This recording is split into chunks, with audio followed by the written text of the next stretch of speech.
Hello and welcome to SolaceVision. I'm Jimmy and this is the 5th video in my animation reaction series. Today we are looking at The Last Slice Part 1. This is it, people. This is the one. This is the animation where I made my name. After doing a few short and funny animations, I decided to try my hand at a serious animation that's a bit longer than 2 parts, and it's got a deep characterization, a better story, more proper lighting and music and sound effects, and more creativeness overall, and what I tell you, the results really paid off. After publishing these 2 videos, they made the rounds on YouTube. They got me a lot of views and subscribers, and I've not looked back since. My only concern is, I remember this animation being quite emotionally wrenching. It's quite hard to watch, but I'll give it a shot. Let's go.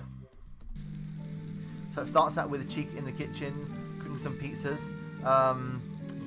The posing is not exactly that good, but it was a start. This is going to taste good. We got a nice camera panning through the restaurant here.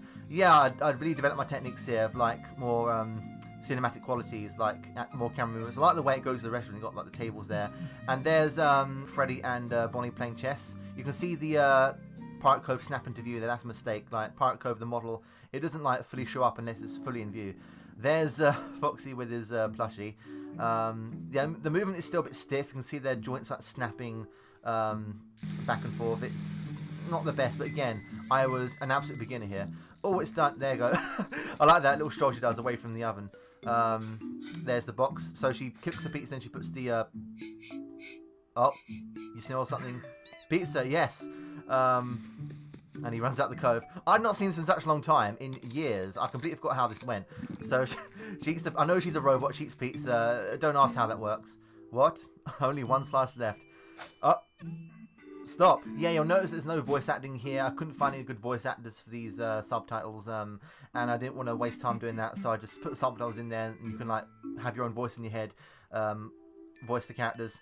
So, wow, afraid not, let me finish my lunch. Wow, she's rude. I think I made... Okay, Chica, what? I forgot. Need to use the restroom. Okay. I completely forgot about this animation and what I did. Oh man, the animations. Look at her arms. Do not eat that pizza. Or else. I made Chica really, really mean here. I cannot believe myself. I like the way his eyeballs move over to the pizza slice.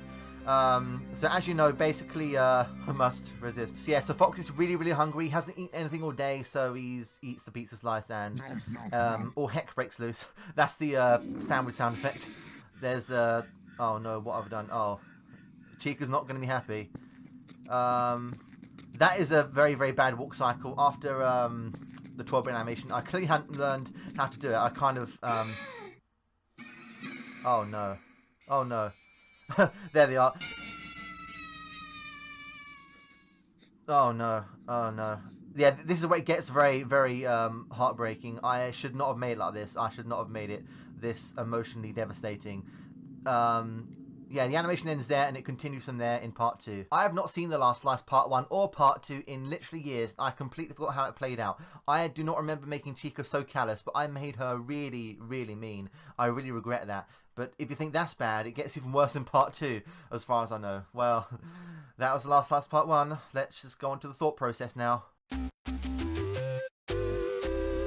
By the way, guys, as these animations get longer, I'm probably going to keep these analysis sections shorter because I don't want to make the video too long. But basically, back when this was made, and even today, the vast majority of FNAF animations are very short, funny skits. They're just little humorous little bits without any like substance to them. They're just complete filler. Meanwhile, I wanted to make something a bit more ambitious, something with more substance. I wanted to make a longer animation with a plot, with relationships between the characters, and of course, dialogue. I mean, life is all about taking risks, and I felt like unless I did something big and grand like this, something more daring, like a more serious animation, then I'd never get any better at this animating thing, and it was an act of self-improvement basically. I can say it really paid off. In terms of the animations of the models themselves, it is roughly on the same level as before, except last time it was just walking. Here we've got more going on, and it is a bit choppy. You can see there the way that Chica walks along. It is a bit of a funny walk, but it looks a bit weird. I mean, look at the way she walks. It's very, very jittery, and it's a bit off-putting nowadays, but that's my skill level back then, so I can't really criticize it too much. The way that their body parts snap into place instead of moving smoothly, I mean, it kind of fits them because they're robots, but at the same time, I would have preferred much smoother movements, and at the time, I wasn't really good with the graph editor. I wasn't that good, so my bad skills are kind of represented here, but they do get better. A lot of stuff in these animations does come from popular fan interpretations. For example, Chica was seen as being a huge pizza glutton. She put pizza over her relationships with animatronics, so in this case Foxy, and I think I cranked it up a little bit too high. Chica is very, very mean to Foxy in these animations. I got a lot of comments insulting Chica because of how rude she was, and I didn't realise until I'd finished the animation how much I've done it. I think I kind of flanderized her a bit too much, and after realising this, I did try to tone it down for future animations. I try not to exaggerate their personalities too much, but you know, it's hard not to go off the rails sometimes. There are 3 reasons why I chose not to have any voice acting in these animations. The first reason is that I was very independent back then. I didn't like anyone doing anything for me. I wanted to do this all by myself to prove that I could do it. The second reason is, although I did hear quite a lot of fan interpretations of the voices on YouTube like over the years, I didn't find any that did the characters justice. There weren't any that suited my interpretation, and that links into the third reason, and that is I wanted the viewers to have their own voices in their heads of what the androids can sound like, because everyone has different ideas of what they sound like. Obviously the androids don't actually speak in the game, and that as a result means that everyone is able to have their own voices of the characters and no one's disappointed. This animation features the biggest usage of props yet. The entire kitchen, from the table to the fridge back there to the ovens to the pizza box, everything in this kitchen is a prop added into the scene. In previous animations I'd held back on the props massively. Those tables and chairs are part of the map, I didn't add them. There's a drum kit there though and a guitar, that's Bonnie's guitar, and the piano is still there from the piano animation, that's another example of continuity. And there's the chess game, which is another example of continuity. I was obsessed with continuity. Freddy and Bonnie don't really do much in this animation apart from play chess, and they react when Chica screams, but I like the idea of them having their own adventure in the world of chess, just playing the game quiet to themselves. You know, it's a nice little thing. And I mentioned this before, but my headcanon for Fox's personality is that he's mischievous, the way he eats the pizza slice, but he also has like a soft side, so he cares for like a plushie of himself. I thought that would be kind of adorable. And of course, this animation takes place after the building's closed. There's no like humans in the building at all, so I like the idea of them just relaxing, unwinding when the building's closed. You know, it makes them more relatable instead of just being these figures on the stage who do nothing except kill you. The animation of Foxy coming out of the cove is kind of rushed, it's kind of bad, but I do like the way Bonnie reacts there. You can see on the right there, he reacts to the Fox coming out. That's kind of clever. The area which has seen the biggest improvement overall, in my opinion, is the lighting. You can see that Freddy and Bonnie are much more lit up now. They're not completely covered in shadow. The kitchen's very well lit up, it's nice and bright. I mean, it kind of has to be because most of the action takes place there.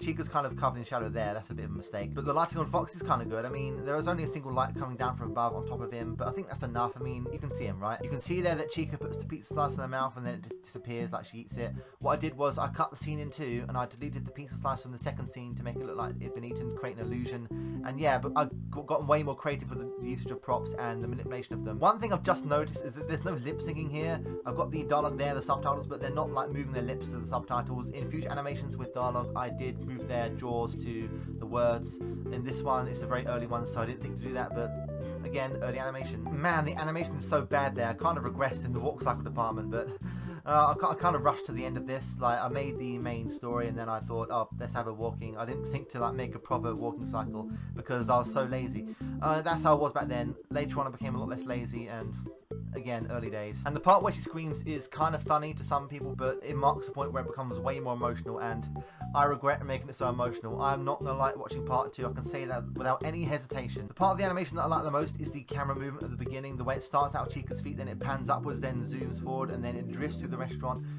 towards Foxy, because it's like establishing a connection between the two. Like, these two are going to be the characters which are most central to this plot. And finally, let's talk about the sounds. I decided to pick some music tracks which I thought best conveyed the mood at any given time.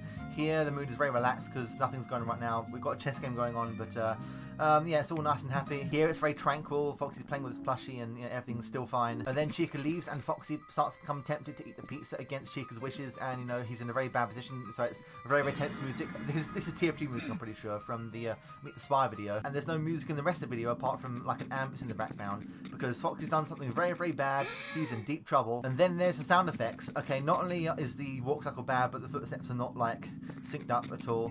But you know, I tried. And another thing, that gasp was recorded by me. I recorded myself gasping, put it into Audacity, pitched it up massively to make it very feminine sounding, and put it in animation. And that's me voicing Chica. That's the only time a character is voiced. I think I became better at sound effects in general. You know, the way that the screen was quiet when it's focusing on Freddy and Bonnie, and then it's loud here because it's up close to Chica. I think that's a very interesting thing I did. And yeah, overall, I became a lot better at animations here. And although it's hard to watch, for a first story animation, I think I did a pretty good job. Well, that was the last part 1. It's very different to how I remember it, but it's been many years since I've watched it, so I'm not surprised. But it was good to watch again after so long. Part 2's coming up, and I don't think I'm going to enjoy watching it because it's so emotionally wrenching. I remember like making it and getting a lot of comments about Chica. I kind of regret how I characterized her, but oh well, I made it. It's too late. For all its success, I mean, it's successful, so I can't complain about that, can I? Oh well, stay tuned for that. That's coming, I think, on Friday. Yeah, stay tuned for part 2. Until then, thank you for tuning to SolaceVision, and goodbye.